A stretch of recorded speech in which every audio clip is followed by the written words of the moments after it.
Uhuru, you are tuned in to the White Lies Shattered Reparations in Action show on Black Power 96.3 FM radio in St. Petersburg, Florida, and live streaming on YouTube and wherever you get your podcasts.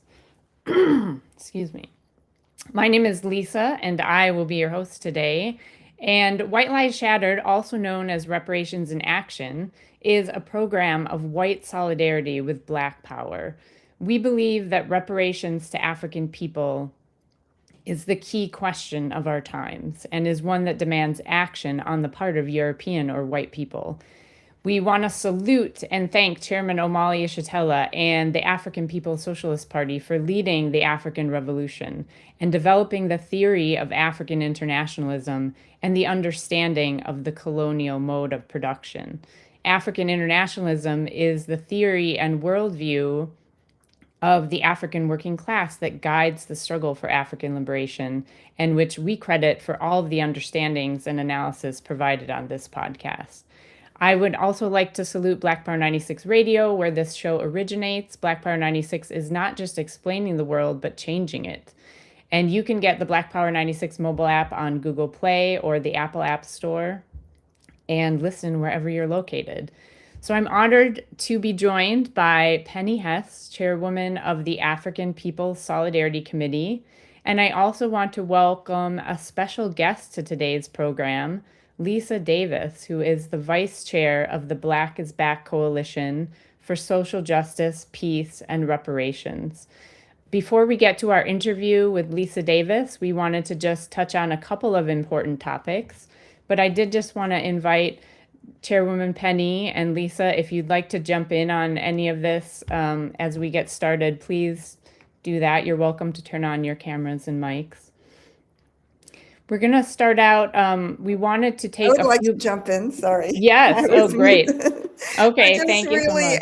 I'm really, Lisa, I'm so excited to welcome Lisa Davis, sometimes also known as Makemba. Lisa, yes, turn on.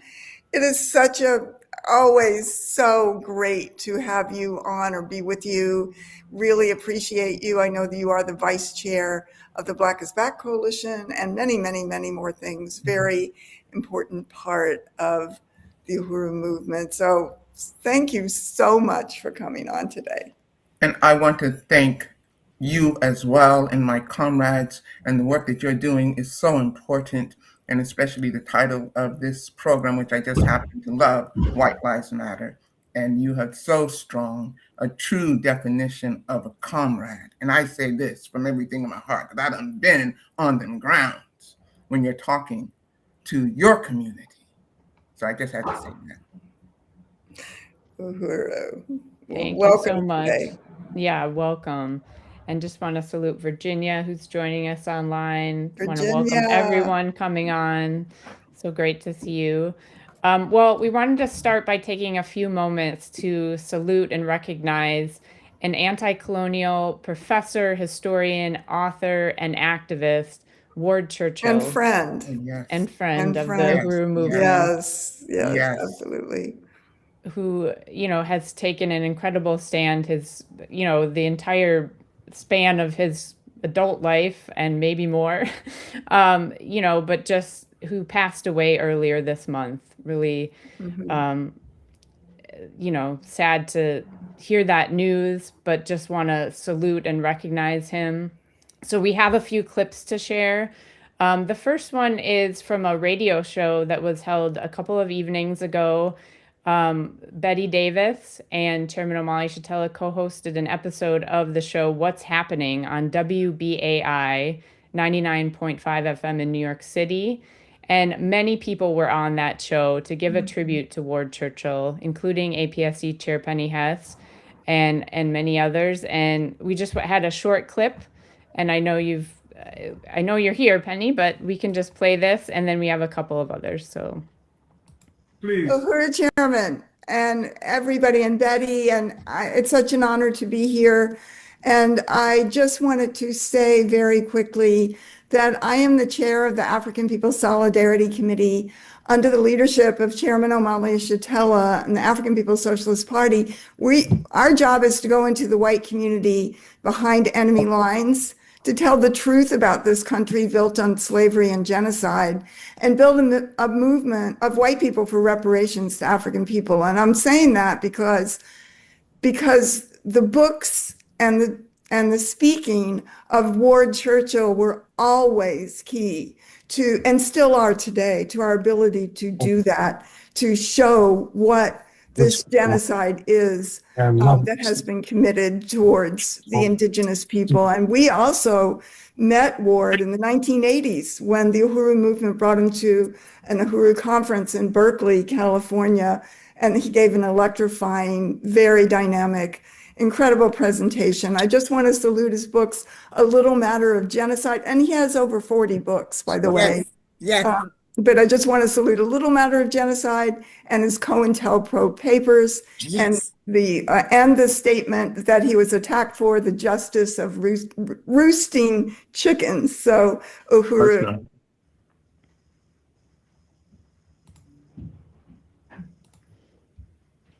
All right. And so that you mentioned in that during that program, Chairwoman Penny, about Ward Churchill speaking at an event in the 1980s in Berkeley, and then we have a clip from that as well. So it's about a little under 2 minutes here. We understand oppression. We understand the difference in experience between peoples. We also understand commonalities of experience between peoples. Peoples in North America and peoples elsewhere. On a broadcast. Yep. Because of our understanding of the commonalities, we have joined in making expressions of politic with various other peoples, various other movements over the past quarter century. In the late 1960s, there was a slogan which embodied an entire political perspective: U.S. out of Vietnam. And we said, we agree. And we worked in that struggle. And we heard U.S. out of the black community. And we said, we agree. And we worked in that struggle. And we've heard U.S. out of El Salvador. And we say, we agree. U.S. out of Latin America in general. We agree. I'd like to propose to you something that comes from my tradition. U.S. out of North America now. Yeah.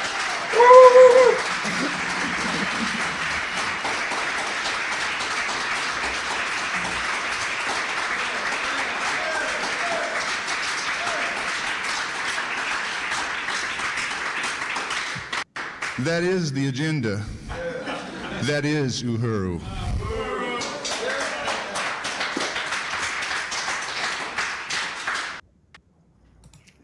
That was so powerful. Powerful. Yes. And then we had that. So that was at a conference against racism hosted by the Uhuru movement in 1989.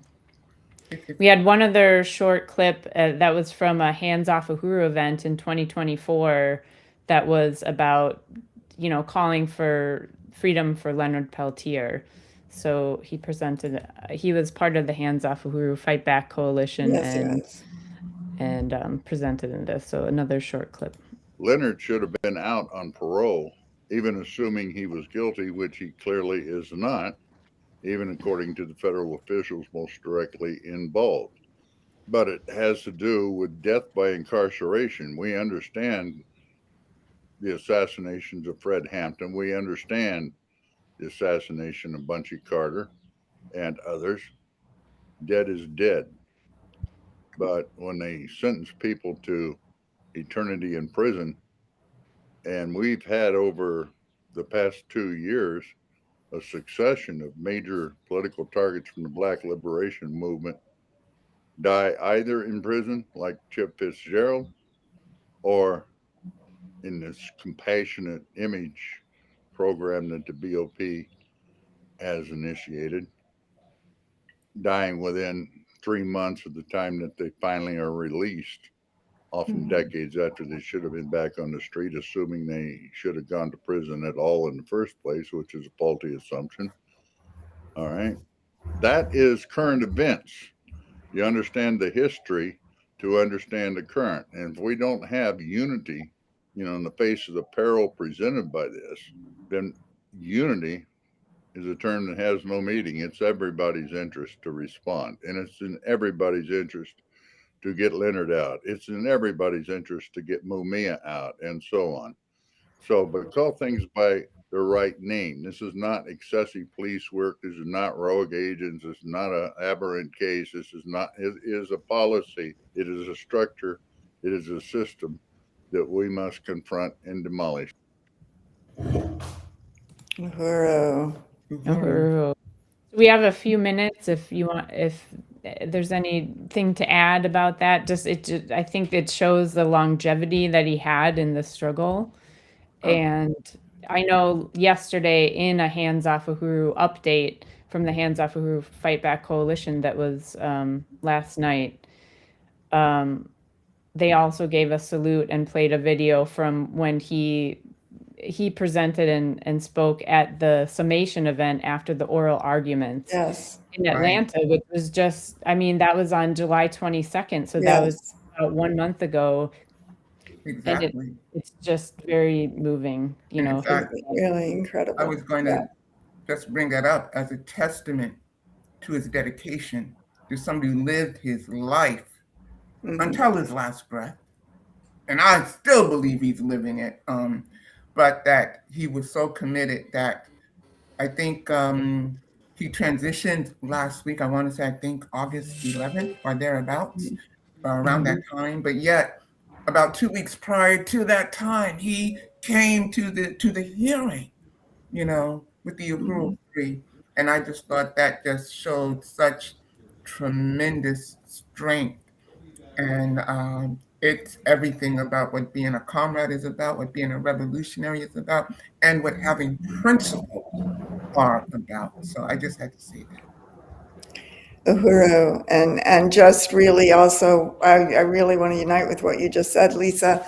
And I really want to also salute Natsu Saito, the partner, the wife of Ward, and just the tremendous work she did to build these events at Georgia State Law School when we were having the oral arguments, and really powerful. We had over 80 people came out to that down in Atlanta, Georgia, and that was just incredible. So we just really salute all of our revolutionary love and everything to Natsu, to the family and community of Ward Churchill.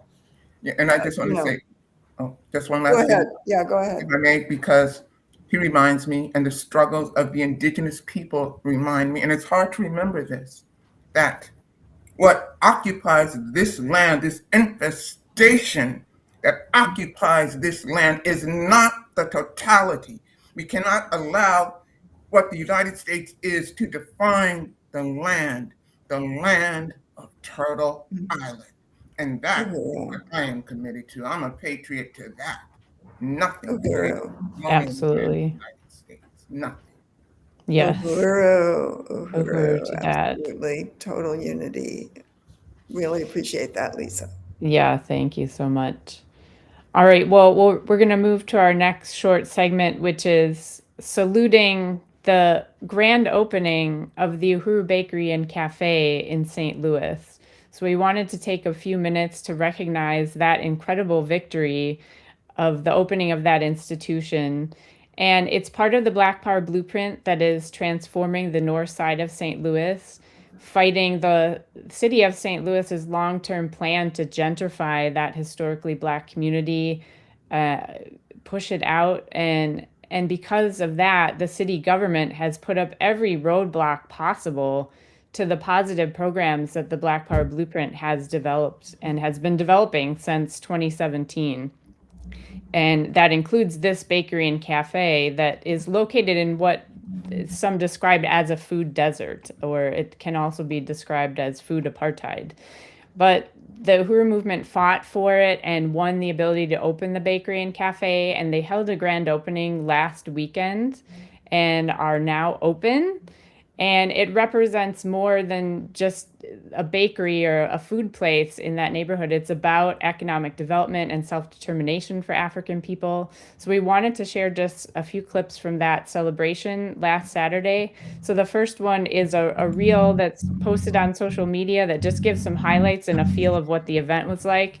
And then the second clip we'll play is from APDF board president, the African People's Education and Defense Fund president, Ona Zinea, who spoke, and many people spoke on the program. I know you were were part of planning for the event too, Chairwoman Penny, and just under the leadership of Ona Zinea put together an amazing, dynamic, moving program of so many people who came out and spoke and supported, and just really dynamic culture as well.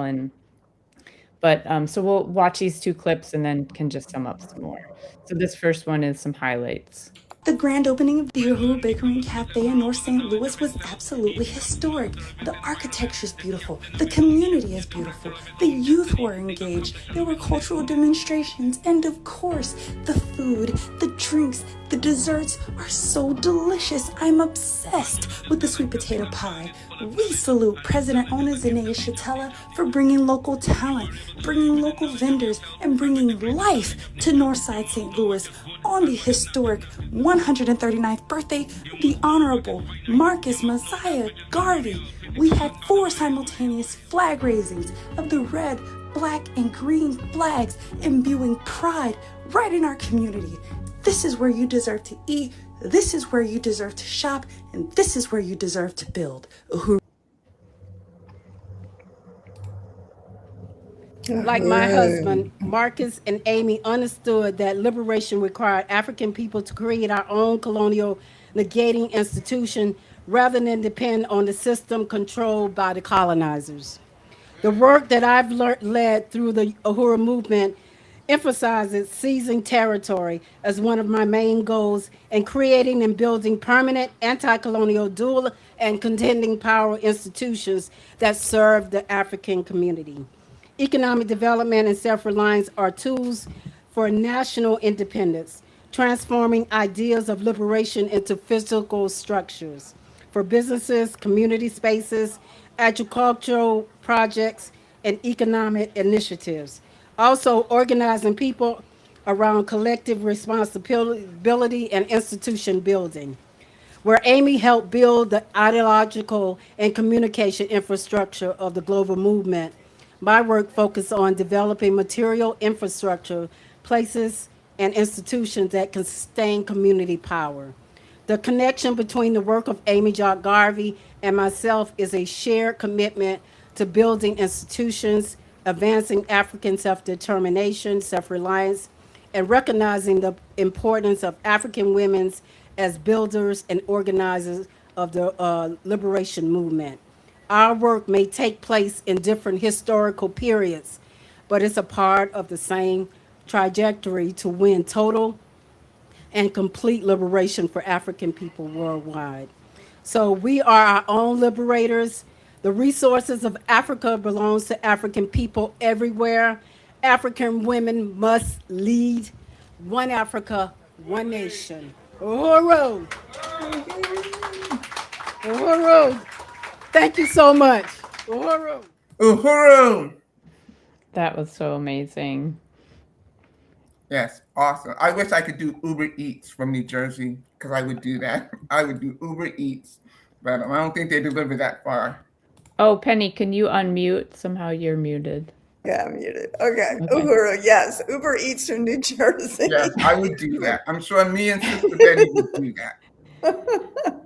Oh my Well, goodness. you got to come here. You got to come here. I will do that too. But I mean, when I heard about that bakery opening and I couldn't be there in person, I'm like, this is not fair. I wish you had something like 3D printing or something where they could just safely do that. But I just have to salute. I really have to salute Sister Ona Zinea. Yes, I really must salute her because she has such vision, and And the thing about the Uhuru movement and the leadership of the Uhuru movement, because I've witnessed this so many times, an idea, somebody will say something, the chairman or sister owner says something or sees something, and then the next thing you know, it is literally formulating right in front of you. Because I remember it when they Right. first went into St. Louis. I was there. The Black is Back Coalition. We had one of our conferences there when Mike Brown was, unfortunately murdered by the state. But still, to remember what that was like then, and to just see it unfold right in front of my eyes, I just have to Very give powerful. that. Very powerful. I'm sorry to interrupt, but I'm getting texts from the chairman. I think he would like to come on the show. Oh, great. All right. Okay, Let I'm going to me- tell him that you're going to send him a link so he can come on. Okay. That would be amazing. But I just really have to commend the leadership to see that unfold in front of my eyes. That's just incredible. Yes, and I'm just sending that email now. Well, I just wanted to say about the Uhuru Bakery Cafe. I mean, first of all, and this program, this grand opening was an extravaganza, which it needed to be. It was really, really incredible. It was coordinated by Deputy Chair Onizane Shatella, and she'd been working on it for a while. It had speakers. It had a program of 5 hours of speakers, culture, rappers, music, soul singers. I mean, all kinds of people from the community. And it was just the program itself, because there was a huge tent with chairs. It was a very hot day, and there was a stage under the tent. So all of this was sort of in the parking lot of Uhuru Bakery Cafe. Meanwhile, inside they were, making pies that you couldn't even get in there. I tried to go in. It was mobbed inside the bakery, and it was so incredible. Oh, and there were booths set up all, also on the property. So it was like a full scale, kind of street fair or kind of thing, an outdoor fair. And it was just amazing. And I also want to say that I did have breakfast. Actually, I had lunch there. I'm going to eat after. I got it to go. I'm going to eat after the show, but I got my lunch there at the Uhuru Bakery Cafe. Chairman, Chairman, Uhuru, so I did not excited. intend to come on as a guest. I came to. Oh, Well, you're here. So we were just summing up. We're so happy to have Comrade Lisa on. And just so happy that you were here. We were just summing up. We summed up the tribute to Ward Churchill that we did last night. And then we are just talking about the grand opening of the Uhuru Bakery Cafe. And then we're going to talk about the Durban and the Black is Back. But yeah, just wanted to say what an incredible time. Oh my gosh. Everything is moving forward with the Uhuru movement in such a profound way. So Yes, just, it Chairman, is. if you have any words. Just that I'm glad that I beat the rush at the bakery. Yeah. In fact, I got there and just me, then a couple of other people, then an hour or so later, I'm sure there's a line of people trying There was to a get in. line. Yeah. There was a line. I had to, it took a while, and there were more and more people coming in the whole time. But But So, we run into this contradiction. Comrade Sister Lisa has heard evidence of this at different times. Like this whole contradiction that exists about the relationship that we have to white people. It's a valid contradiction. I mean, to be recognized. But there's a presumption that because white people are there, that somehow white people are running it. That it cannot. But nobody thinks that when they go to the bank and they see black tellers. That black people must be the ones who are really running it. But that's the way things have functioned, and sometimes everybody who's wanting to hurt us at any given time, whether it's the government or directly or people who indirectly work for the government, they use this issue of the presence of white people. But we say white people are going to be there as long as it's as long as it contributes to our ability to give, to prevent the government or the people who hate us and want to destroy our movement from being able to encircle us. And that's what has happened in the past, and that's the problem that we've solved with making it very, very difficult just to encircle and destroy us, isolate us and destroy us, and which is one of the reasons, Penny, that you became one of the Uhuru Three, that they, came into the community where white people live to get us. But it's good to see Comrade Sister Vice Chair, Lisa Davis. Yes. Right Nothing on. I'd rather do than be spending an afternoon with the Uhuru movement. Of course, I try to have that with me wherever I go, the Uhuru movement, Right on. because it lives inside. It is about an ideology. Right on. And again, I can't emphasize this enough because I've had the chance to live this. And I was just thinking, because the Black is Back, we're having our conference, which is coming up August 29th and 30th. The world was a kind of a different looking place when we started. Yes. It was a different, although it was still horrific. I mean, still things going on that had to be taken care of. But when we started it, it was a different looking place. And political ideologies and philosophies were set in place that you could project, you could see the route, the trajectory that things were going to go on or could go in, and yet to develop such strong principles, such a strong way to move forward without capitulating. I mean, I've left other organizations behind because they didn't have a strong vision, and it required so much capitulating and I'll compromise this and I'll compromise that. But to develop such strong core principles and then to see it even more in action, because I knew this much when they came after the Uhuru Three. I wasn't sitting back like, oh, gee whiz, well, that's just Chairman O'Malley yesterday. Tell I ain't got nothing to worry about. No, I saw that as a direct attack on the Black is Back coalition and on everybody affiliated with the movement. But of course, it was a much broader attack than that. It was an attack on people who had the guts to stand up against the system. But that's how I always viewed that. And I remember it when I first heard about it. And again, I don't say this loosely, but when you have leadership, when you have a political ideology that you can trust, that can help to move you forward, then it's easier to say, okay, this is what the strategy is. I'm going to listen to, because when I first heard about what had happened, I didn't know if they were going to be coming knocking on my door or what, but I said, I'm going to follow what I'm being told. I'm going to trust this process. And I'm just so proud to say, I didn't know anybody within the Black is Back coalition that backed off. We were like, yes, we were in this. We understood. That's why people should be joining the Black is Back coalition for social justice, peace, and reparations. If you happen to be of African descent, and you should also be registered no matter what. For on Saturday, the 29th and the 30th, go to www.blackisbackcoalition.org, and certainly you should be aligned with the Uhuru movement in general and the Uhuru Solidarity movement. You got to look at what's going on, different than what happened when, at least I'm just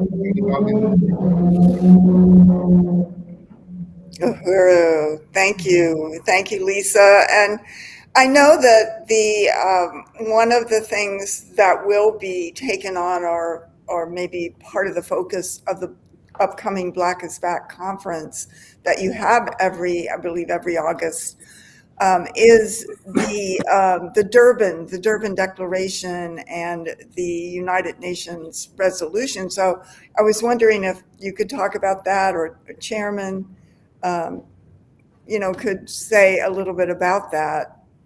Well, go ahead, come on, Sister Lisa. Well, yeah, Lisa. And Chairman, I just want to say, please jump in, because I learned so much, and he has a lot, because they were working very closely with that at the time. But I do know that this is going to be the 25th anniversary or the 25th year in which the Durban Declaration happened. And they did say the world declared at that time that the transatlantic kidnapping and torture of African people and kidnapping us from our land and dispersing us throughout the world into these ruthless systems was a crime against humanity, that needed reparatory justice. And the D12 movement, I got to salute the D12 movement, strong comrades in New York City. But I know they worked very closely with the Durban conference, which happened in Durban, South Africa, I believe. And they said, we've got to commemorate this time and the significance of what it means. Because I do know that more recently, Ghana, I believe, brought forward a resolution condemning, calling what happened in the kidnapping and trade of African people from our homelands, called it the greatest crime against humanity, and they had also offered a resolution. But it's important to understand this: that the United States, the very first time they voted against any resolution or anything saying anything like that, and Israel did it as well. And this time, in March of this year, they voted against it again. And so did this time they had Argentina with them. And I just think that also just speaks to the fact that the UN is just, I don't know what its role is, but it doesn't seem to deter anything or to stop anything. I think it's ridiculous that you can have one country or two countries that can rule against something that the rest of the world, all these other countries, vote for, and that they would, be able to have that kind of pull. So, Chairman, if you want to say more, please do.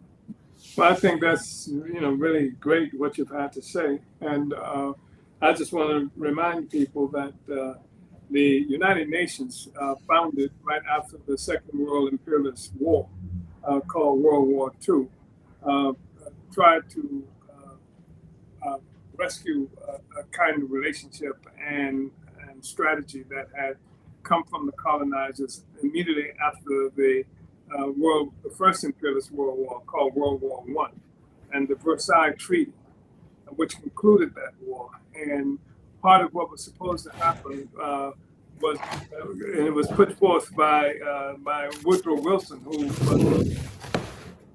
the president of the United States. He's the one who came up with the League of Nations. And this League of Nations was supposed to be an instrument that could be used by all of the colonizers. It was based on peace. When they said they wanted peace, it was actually true. And that was a fundamental aspect of what it was for. Because they talked about how, I forgot how many millions of people were killed during the first imperialist world war, but it was the greatest number of people that had ever been killed in a war, and many of these are white people, colonizers, and they were wars, as most of the wars have been, about who's going to get what parts of the world. Remember, Berlin Conference in 1884 and 85 came about as an attempt to try to quiet struggle about who was going to get what part of Africa by Europeans who were in the process of even getting ready to go to war over Africa. That was 1884 and 85. That was the Berlin Conference. And then not too long after that, we have the First World War, which is something, they call it a world war because it was something that the powerful white countries, colonizing countries of the world, were to be engaged in. And so people killed each other over who was going to get what territories. This is the thing that saw Lamarcus Garvey, when they were talking about carving up Africa, and Garvey was saying Africa for Africans, Africa for Africans at home and abroad. The most incredible anti-imperialist movement that's been known in the history in terms of its depth, in terms of the country and peoples who were involved in that movement. So that's what that was for. And of course, it collapsed in part because another reason for the creation of this entity was to control the Soviet Union, Soviet Russia. They want all these colonial powers wanted to control Soviet Russia because Soviet Russia itself was propelled into prominence by the anti-colonial struggles of Black people and others around the world, including what Garvey was doing. And so the fact that it failed to crush the Soviet Union, the fact that it failed to prevent the wars, the killing of white people over this, made it untenable. So with the Second World Imperialist War, a decision was made to create what they call the United Nations. Now it's not a league, it's the United Nations, and for the same basic purposes of making it unnecessary for white countries to kill each other over the land, over the resources of Africans and other colonized people. That's fundamentally what it's for. And like the first one, it was unfair. The way it was structured was unfair. It was undemocratic process. With you have a handful of countries that had the ability to veto anything that the majority wanted to do. So what has happened, of course, is that today we find ourselves in a place where the United Nations is being made irrelevant, not only because it was something that was attacked by the Trump administration. Trump, when he first came into office, campaigning against the United Nations, against the Atlanticist bloc that came together as a consequence of the United Nations, against NATO, against the trade agreements and things like that that came out of that process.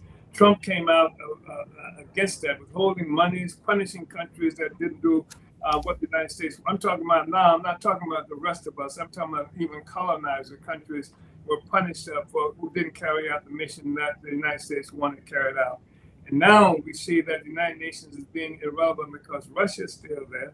Russia is still a factor, even though Trump had tried to cozy up to Russia because he, along with a group of American hustlers, found themselves wanting to intrude into Russia because of all of the resources that was there, and Russia had been isolated, so the colonizers had not been able to access those resources. Trump wanted those resources. People around Trump wanted those resources, and so they began cozying up to Russia, which for them made the United Nations untenable. Then you've got Palestine, you've got Venezuela, you've got Iran, all of these wars and things like that going on. And they're supposed to stop wars from happening. And it's been obviously made irrelevant by those factors. And the reality is that the colonized peoples of the world continue to fight back. And so colonialism itself is the issue that's becoming irrelevant. And they want to blame it on the United Nations, but it's colonialism that's irrelevant. So anyway, Carmen Lisa, thank you for that magnificent intro to this discussion. And I just want to remind folks that the last name of our coalition, Carmen Lisa, because Carmen Penny was asking, about, our convention coming up and how it is in opposition to demanding reparations as something that is recognizing the significance of the Durban conference that happened in 2001. And we just remind people that despite some problems, at least a hiccup for a minute inside the coalition itself, that the last name of the coalition is Reparations. That's right. That's the last name of the coalition. That's powerful. Yeah. Yes, the last name of the Black is Back coalition. And really, really, really appreciate that. And I know, if you want to say, let's say how people can register for that, by the way. And we do, by the way, we have some comrades on with us, and I'm very excited about that. I see Comrade Virginia, always with us.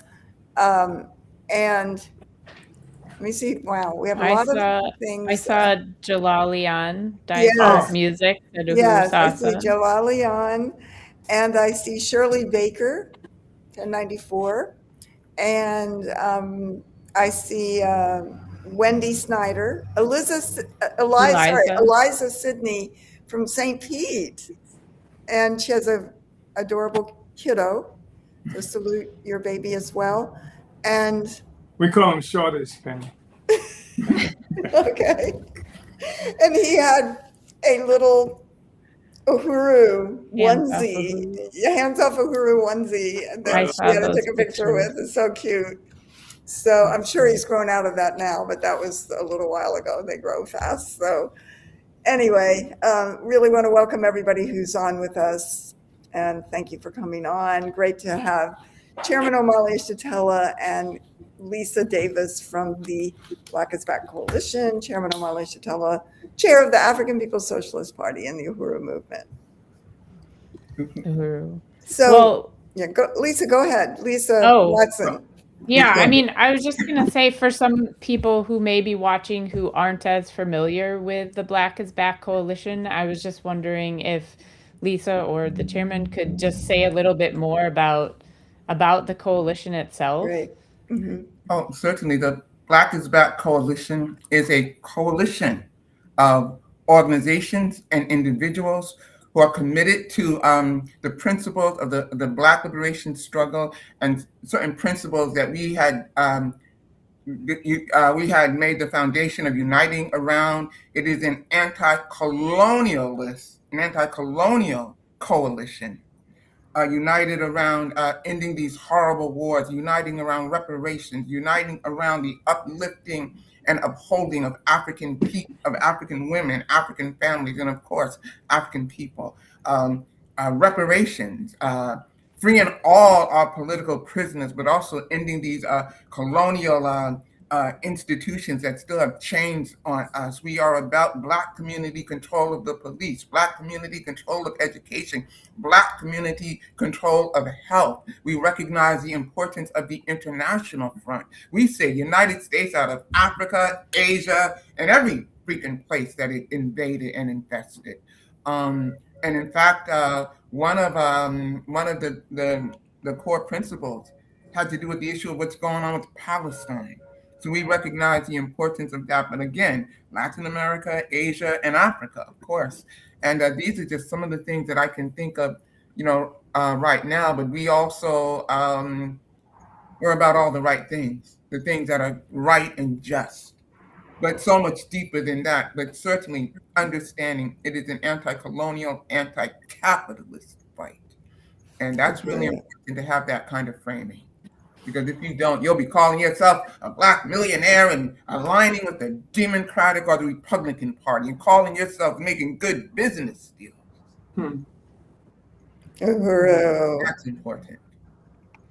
Thank you. Thank you. And yeah, and I do think that the question of reparations, Chairman, I know you had a goal of, a POA, to a plan of action to make the word reparations a household word way back when in the 70s. And it was a time when a lot of people didn't know what that meant. And you blasted it out, held and created the first tribunal on reparations to African people, held in Brooklyn, New York in 1982, something I had the honor of being there, and I thought it was the most incredible event isn't the right word. It was just, truly a court, the people's court, African people's court, to put on trial the United States government. Chairman, could you say a little bit about that? I think it was important because up until that time, we heard most of what was said about reparations. I want to acknowledge the extraordinary Queen Mother Moore, Yes. who was one of the real pioneers, and along with Queen Mother Dorothy Lewis, Yes. who was the first real president of the African National Reparations Organization that we created. But we felt like it was really important to move the issue of reparations beyond first, one, that reparations were due to African people in the United States just for slavery, one. Two, we thought it was really important to move the issue of reparations for something that presumed to be decided either in a courtroom or some legislature, whether that's the United Nations or whether that's whatever country people were living in. And three, we felt like a part of that meant that reparations had to be something that was taken to the masses of African people. And we concluded that that's the way reparations would happen. It's the only meaningful way for reparations to happen.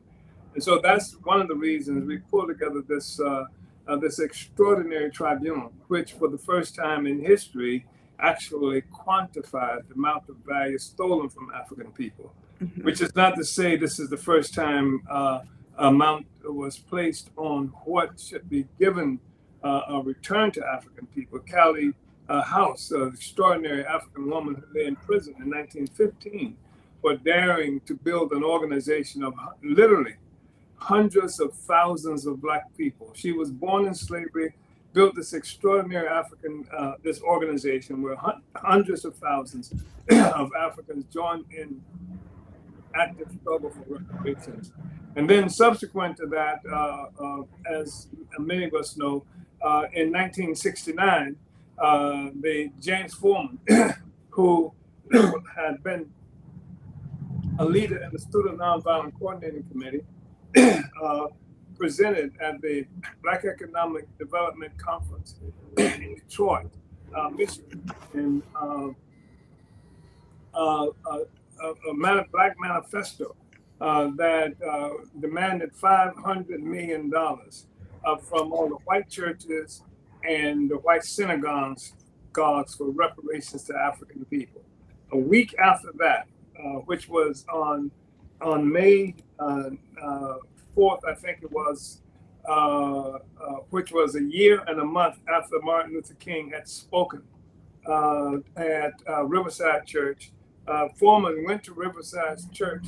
He had already notified that he was coming, but the preacher jumped up and ran out. 2/3 of the congregation ran out, and Foreman presented the Black Manifesto demanding, again, the $500 million. It's really interesting because I think we talk about December 12th, which is an extraordinary organization, extraordinary comrades. When I met them, because they helped to build for, as you know, Penny, the reparations conference of tribunal that we held in New York.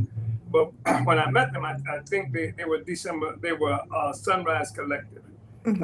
And Viola Plummer, extraordinary comrade, extraordinary leader. She was working for a religious institution, I think it was the Episcopal Church, that I'm convinced got some resources. IFCO, Interreligious Foundation for Community Organizing, got some resources from the churches as a consequence of this demand. And, you know, people doing Cuba work, going to Cuba, etc. IFCO played a really important role in that. And IFCO played a role in organizing, helping to organize and fund the first African Liberation Day mobilization that happened in the world. You know, there's this combination of forces, and I'm really proud of the role that the Student Nonviolent Coordinating Committee that I was a member of, and Comrade Mungaza, you know, also played a really important role in helping too. So this is the whole thing. And so for 11 years, we held this conference, we spreading the word, held these tribunals in different cities throughout the United States, talking about reparations. And now reparations, is hard to have a discussion that does not mention reparations. When we started doing reparations work, we were characterized as a lunatic fringe. Anybody talk about, even inside the coalition, by the way, somebody who was a leader in the coalition had put forth something that anybody thinks can get reparations, you know, from this government is doing all this damage in Gaza, et cetera, has to be suffering from some form of lunacy or to be an agent.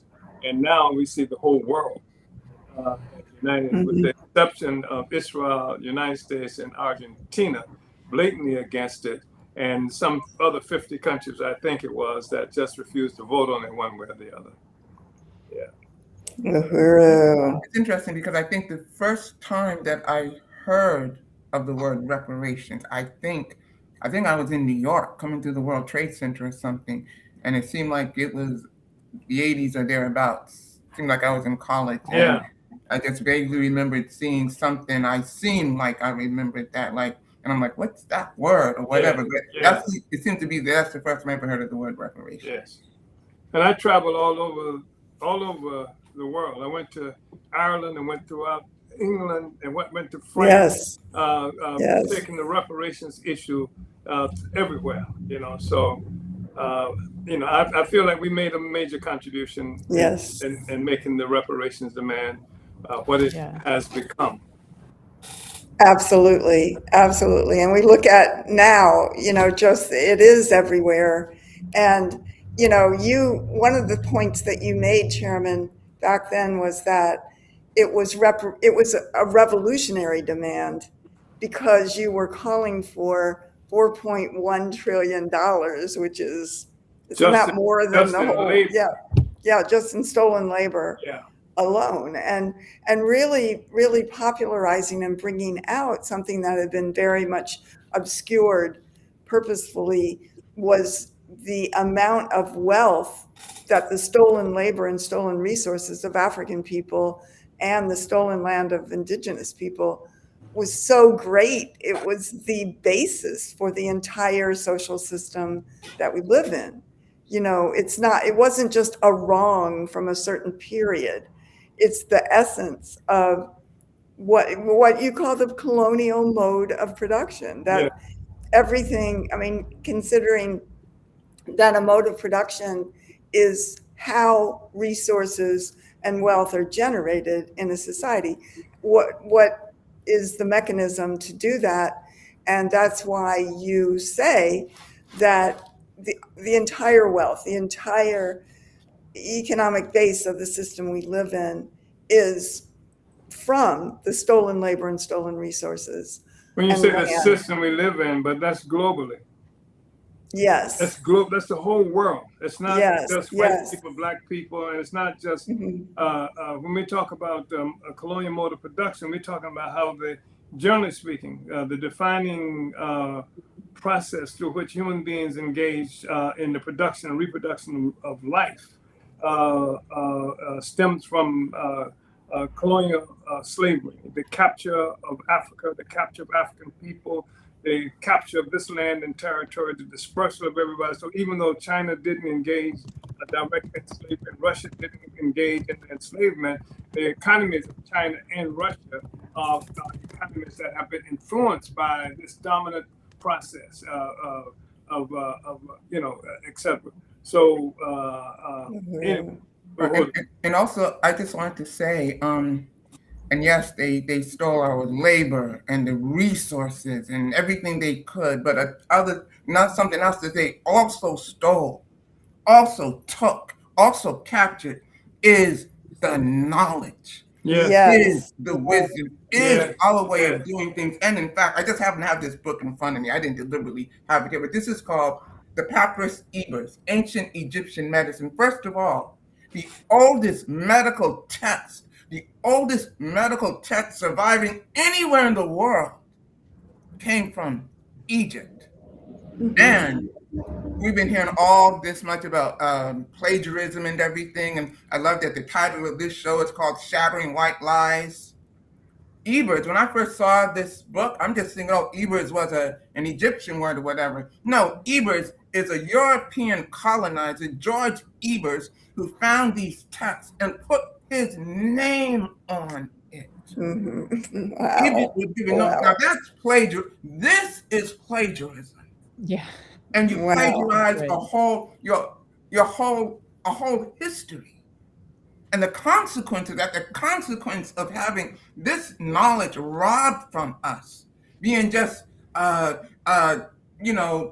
separated from it. It wasn't just the Egyptian, the Papyrus Ebers. There's another one, the John Smith Ebers or whatever like that, which happens to have the first recorded text about clinical studies, and it also is the first time the word brain was written down. This is Africa, and then they put their names on it.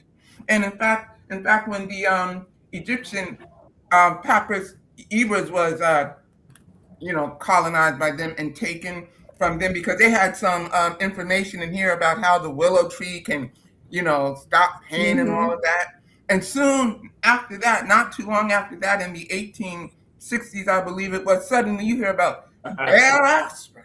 Yes. The rise of the pharmaceutical industry.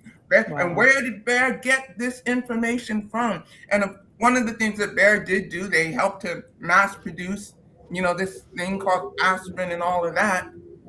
But the knowledge, no credit at all given to where the source came from. And we see today, and I just know, and in fact, I could never even know that being interested in health was how much it was going to lead to African liberation. I had no idea some years ago when I was just in a health food store, but it really has, because when you learn the truth about the source, what the pharmaceutical industry was built upon, how they literally stole the knowledge from our people, and not just from the continent of Africa, but also from this land called Turtle Island. Many other places, and they just stole it, and then they repackage it, and they do everything to psychologically try to torture us, to separate us from this knowledge. But it's hard to remain psychologically enslaved when you know stuff like this. But I just want to shattering white lies. This is plagiarism, the biggest plagiarizers in the world, and this is how they plagiarize our history. That's right. Thank you. Wow, what an incredible, this has been a really dynamic program today, and we're almost to the end of our time. Really, Elisa, do you want to say, do we have announcements, or I don't know what we have? Yeah, we do, and I'm so sorry, we do have to start wrapping this. This has been such a dynamic program, and really appreciate Really an honor. Lisa Davis being on and Chairman joining. Just, I guess, before we officially wrap this segment and go into announcements, if either Lisa or the Chairman could say again how people can attend the conference. www.blackisbackcoalition.org. That's www.blackisbackcoalition.org. And also, if you're in St. Louis, there's going to be a boots on the ground action that's also going to be happening. That's going to be on Saturday. I want to say it's going to be around 10 o'clock a.m. Central Standard Time. But please go to www.blackisbackcoalition.org. And if you're in St. Louis, please be there, boots on the ground. And we are so determined. We are our own liberators. It ain't going to happen this other way. We can clearly see this. We can clearly see this. So, yeah. And we're at in St. Louis, we're at 4101 West Florissant. Yeah. That's the in-person location of the conference. In person, yeah. And so that's August 29th and 30th. So not this weekend, but the following weekend. People can participate. Great. Thank you so much for that. Let's see. And I guess I just want to thank Chairwoman Penny, Lisa Davis, the chairman, for being on this show today, so that we could shatter more white lies and inform people and win white people to join this struggle for reparations that has an incredible history that we talked a tiny bit about. And there's so much more, and we look forward to doing more episodes to dive into it and discuss it more. We want to let people know about some other programs coming up. So we're on next Wednesday, August 26th at 6:30 p.m. U.S. Central Time. The African People's Solidarity Committee will be hosting a web event to continue discussing this same topic and the significance of the UN's resolution defining African enslavement as the gravest crime against humanity, and how white people can take a stand for justice and reparations. And Chairman Omali Yeshitela, you are a special guest on that program, and Chairwoman Penny will be on as well. It's going to be on the Uhuru Solidarity YouTube and Facebook page, so people can register to get a Zoom link to join on apsc.uhuru.org/register. And then just also want to let people know about next Thursday morning, there's going to be 8:30 a.m. U.S. Central Time, the African People's Education and Defense Fund will be going before the St. Louis City Zoning Board for a conditional use hearing to acquire a permit for renovations on a building designed to become the newest station in the Black Power Radio network, joining Black Power 96.3 FM radio in St. Pete, where this show is broadcasting. The new station is going to be Black Power 94.1 FM radio in St. Louis. And so there's an important hearing that's happening. It's going to be an online hearing. If people are interested in learning more about that and supporting that, you can go to tinyurl.com/blackpowerradio, and you can sign up to get updates and support. So I just want to thank everyone again for being on the show today. You've been tuned in to the White Lies Shattered Reparations in Action podcast. The show airs Fridays at 2 p.m. Eastern Time at Black Power 96.3 FM radio in St. Petersburg, Florida, and is live streamed on YouTube and then on demand wherever you get your podcasts. So if you have a question or idea for the show, you can email us at whitelieshattered@blackpower96.org. And until next time, we hope to see you out there with us organizing for unity through reparations. Uhuru. And don't forget Chairman Omali Shatella. Omali taught me 9 a.m.